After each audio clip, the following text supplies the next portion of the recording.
Hello everyone, math वाला श्री सद्गुरु classes में आपका स्वागत है। आज हम आपको कलयुग तथा श्री हरि विष्णु के कल्कि अवतार और कलयुग के सबसे बड़े राक्षस कलि पुरुष के बारे में बताएंगे। आइए इसके पूर्व हम देखते हैं चतुर्युगी और महायुग क्या है। देखिए, एक चतुर्युगी या एक महायुग में 4 युग आता है। कौन कौन से? नंबर 1 सतयुग, नंबर 2 त्रेतायुग, नंबर 3 द्वापर युग और नंबर 4 कलयुग। चारों युग के समय को आप जोड़ देंगे तो ये आपका एक चतुर्युगी या एक महायुग के बराबर होगा। एक चतुर्युगी या एक महायुग का कुल समय है आपका 43,20,000 मानव वर्ष के बराबर है। इसमें हम आपको सतयुग, त्रेतायुग, द्वापर युग के बारे में बता चुके हैं। आज हम कलयुग का गणितीय विवेचन करेंगे। आइए देखते हैं कलयुग। चौथा है, चौथा नंबर क्या है? कलयुग। इसका कुल समय जो है 4,32,000 मानव वर्ष के बराबर होता है। कलयुग का कुल समय क्या है? 4,32,000 मानव वर्ष। अगर आप इसे दिव्य वर्ष या देवताओं के वर्ष में परिवर्तित करना चाहें तो 360 से आप इसे डिवाइड कर देंगे तो ये आपका दिव्य वर्ष में परिवर्तित हो जाएगा। क्यों? क्योंकि एक दिव्य वर्ष बराबर होता है 360 मानव वर्ष। आपने 360 से डिवाइड कर दिया तो ये आपका 1200 दिव्य वर्ष आ गया। ये 1200 दिव्य वर्ष के आपने 3 भाग किया, ये आपका 100 वर्ष, 1000 वर्ष और 100 वर्ष। ये जो प्रारंभ का 100 वर्ष और अंत का जो 100 वर्ष है ये संधि काल या युग संधि कहलाता है। और बीच का जो 1000 वर्ष है यही आपका जो है कलयुग का मुख्य समय है। इसमें क्या है? इसमें कलयुग आपका धीरे धीरे शुरू होना, प्रारंभ होना शुरू हो जाएगा। ये कलयुग पूर्ण रूप से ये कलयुग इसमें चल रहा होगा और ये जो है 100 वर्ष में कलयुग समाप्ति की ओर अग्रसर होगा। इस तरीके से ये 3 भागों में विभाजित है। ये 1200 वर्ष का एक चरण है। इसमें केवल इसमें 1200 वर्ष का एक चरण है। 1200 वर्ष गुणे 1 बराबर 1200। इसीलिए एक मुख्य अवतार श्री हरि विष्णु का एक मुख्य अवतार इसमें होगा। आइए देखते हैं कलयुग के में मानव की स्थिति क्या है। मानव की आयु कलयुग में 100 वर्ष के आसपास होगी। ऊंचाई कितनी होगी? 5 से 6 फुट। 5 से 6 फुट या 5 से 6 फीट के बीच में उनकी ऊंचाई होगी। कलयुग का तीर्थ क्या होगा? गंगा होगा। कलयुग की मुद्रा जो है लोहा होगी और कलयुग का पात्र क्या होगा? मिट्टी का होगा। कलयुग का देखिए मुद्रा लोहा है कलयुग की और पात्र जो है मिट्टी का है। कलयुग को हम लौह युग भी कहते हैं। कलयुग को लौह युग भी कहते हैं। कलयुग में पुण्य क्या है? 25% है और पाप जो है 75%। इसका मतलब कलयुग में पाप जो है हावी होगा। कलयुग में धर्म का अभाव होगा और चारों तरफ अधर्म ही अधर्म रहेगा। क्योंकि अधर्म देखिए 75% है, इसमें कलयुग में अधर्म हावी रहेगा। आइए देखते हैं कलयुग में श्री हरि विष्णु का अवतार कौन सा अवतार है? ये भगवान कल्कि अवतार। ये श्री हरि विष्णु का कल्कि अवतार है। कलयुग में कब होगा? आइए देखते हैं। पुराणों के अनुसार कलयुग के अंतिम समय में या 821 वर्ष शेष रहने पर या कलयुग सतयुग के संधि काल में भगवान विष्णु का कल्कि अवतार होगा।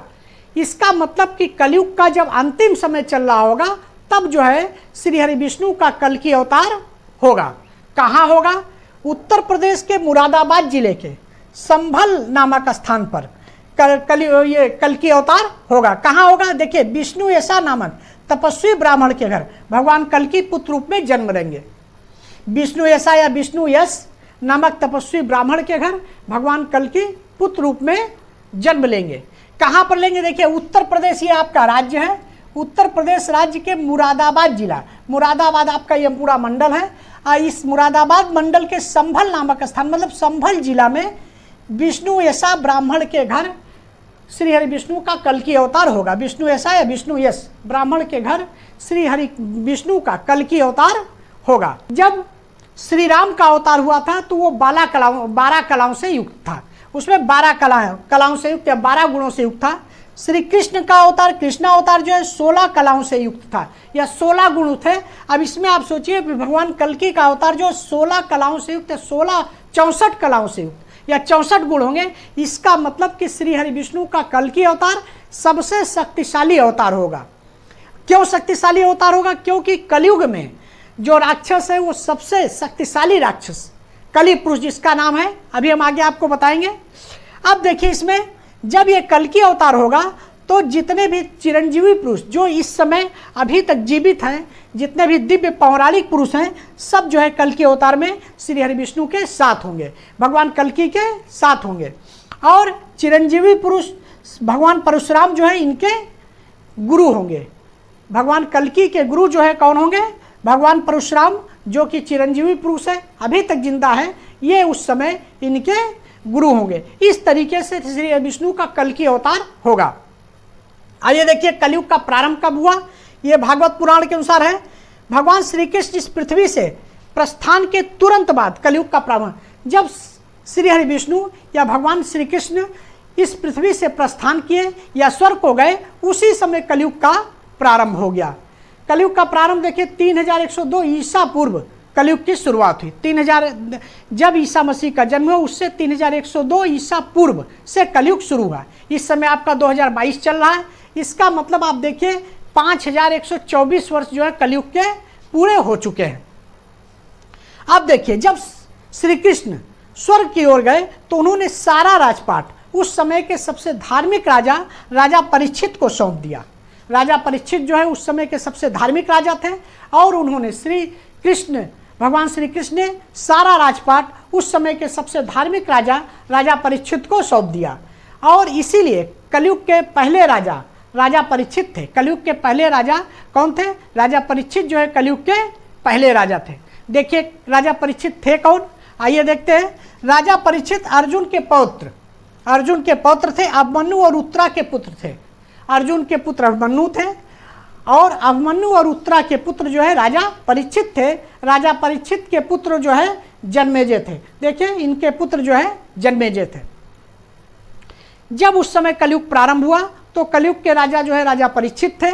एक बार राजा जो है वन में घूमने गए हुए थे तो इनके मुकुट में कलयुग जो है बैठ गया और ये जो है ऋषि समीक जो कि तप में लीन थे और इनके पास पहुंचे और ऋषि समीक को बुलाने लगे, लेकिन ऋषि समीक अपने तप में लीन थे इसलिए उन्होंने नहीं सुना, जिससे कि राजा क्रोधित हो गए। देखिए राजा के ऊपर कलयुग सवार हो गया, जिसके कारण कि धर्मनिष्ठ और न्यायनिष्ठ और सत्यप्रिय राजा जो है क्रोधित हो गए और उन्होंने मरे हुए सांप को ऋषि समीक के गले में डाल दिया, जिससे कि उनके पुत्र श्रृंगी ऋषि यह देखकर क्रोधित हो गए और उन्होंने राजा को श्राप दे दिया कि आज से 7वें दिन सर्पदंश से आपकी मृत्यु हो जाएगी।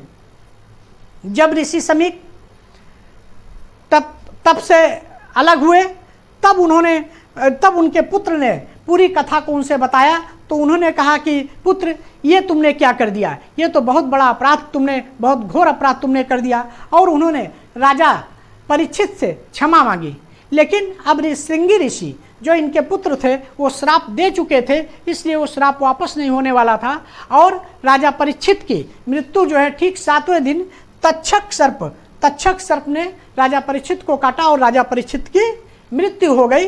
इस तरीके से जो कलयुग के पहले राजा परीक्षित थे उनकी मृत्यु हो गई। आइए देखते हैं कलयुग का सबसे बड़ा राक्षस कली पुरुष। ये सबसे बड़ा राक्षस कली पुरुष कौन था और इसीलिए श्री हरि विष्णु को कल्की अवतार लेना पड़ा। देखिए समुद्र मंथन के समय जब विष निकला तो भोलेनाथ ने विषपान किया। समुद्र मंथन जब हुआ उस समय जब विष निकला तो भोलेनाथ ने विषपान किया। उस विषपान ने उसकी कुछ बूंदे जो है इस क्रिया में जो कुछ बूंदे थी विष की कुछ बूंदे वो राक्षस कली के मुंह में चली गई, जिससे कि कली का शरीर तो समाप्त हो गया, खत्म हो गया, लेकिन वह पूर्ण रूप से मरा नहीं। फिर क्या हुआ, समुद्र मंथन में जब अमृत निकला तो अमृत की छीना झपटी में अमृत की कुछ बूंदे समंदर में गिर गई। जब कुछ बूंदे समंदर में गिर गई तो जो कि उज्जैन, नासिक, इलाहाबाद और हरिद्वार में गिरी और कहा जाता है कि हर 12 वर्ष में वह अमृत फिर से प्रकट होता है। इसीलिए आप देखेंगे कि हर 12 वर्ष में इन स्थानों पर जो है मेला लगता है, कुंभ का मेला लगता है। उज्जैन, नासिक, इलाहाबाद और हरिद्वार में भी हर 12 वर्ष में इस स्थान पर जो है कुंभ का मेला लगता है और ऐसी मान्यता है कि वो अमृत जो है 12 वर्ष में प्रकट होता है और उस वक्त वहाँ स्नान करने से, उस वक्त जो नदी वहाँ पर है उसमें स्नान करने से आपके सारे रोग दूर हो जाते हैं। इसी छीना झपटी में इस अमृत की कुछ बूंदें जो है कली पुरुष को भी मिल गई, जिससे कि वह पुनः जीवित हो उठा, लेकिन जीवित तो उठा लेकिन वो भौतिक रूप में नहीं आ सका। लेकिन कलयुग के अंत में वह कली पुरुष भौतिक रूप में आ जाएगा और जितनी भी आसुरी शक्तियां पाताल लोक में हैं सबको आज़ाद करके वो इंसानों पर राज करेगा। और जब वो आज़ाद हो जाएगा, कली पुरुष भौतिक रूप में आ जाएगा, तो जितने भी मानव, ज़्यादातर अधिकतर मानव भी उसके साथ होंगे और वो पृथ्वी पर अत्याचार मचा देगा, त्राही त्राही मचा देगा। भाई का भाई से भाई में लड़े, आपस में लड़ेंगे और मार काट, चारों तरफ मार काट, ये सब अधर्म का बोलबाला होगा। इस तरीके से पृथ्वी पर अत्याचार मचा रहेगा। उस समय श्री हरि विष्णु कल की अवतार लेंगे और वो कल की अवतार जो है 64 कलाओं से युक्त होगा। और उस समय क्या होगा, श्री हरि विष्णु का जो कल की अवतार है, भगवान कल की, कली पुरुष और उसके साथ जितने भी अन्य पुरुष होंगे या आसुरी शक्ति, सभी का संहार करके पृथ्वी को अत्याचार से मुक्त कराएंगे। और इस प्रकार से फिर जो है सतयुग का आगमन होगा। इस तरीके से श्री हरि विष्णु का जो है कल की अवतार होगा। हमने आपको कलयुग और श्री हरि विष्णु के कल की अवतार और कलयुग के सबसे बड़े राक्षस कली पुरुष के बारे में संक्षेप में जानकारी दी है। मिलते हैं नेक्स्ट वीडियो में। Thanks for watching. Like, subscribe और शेयर जरूर करें।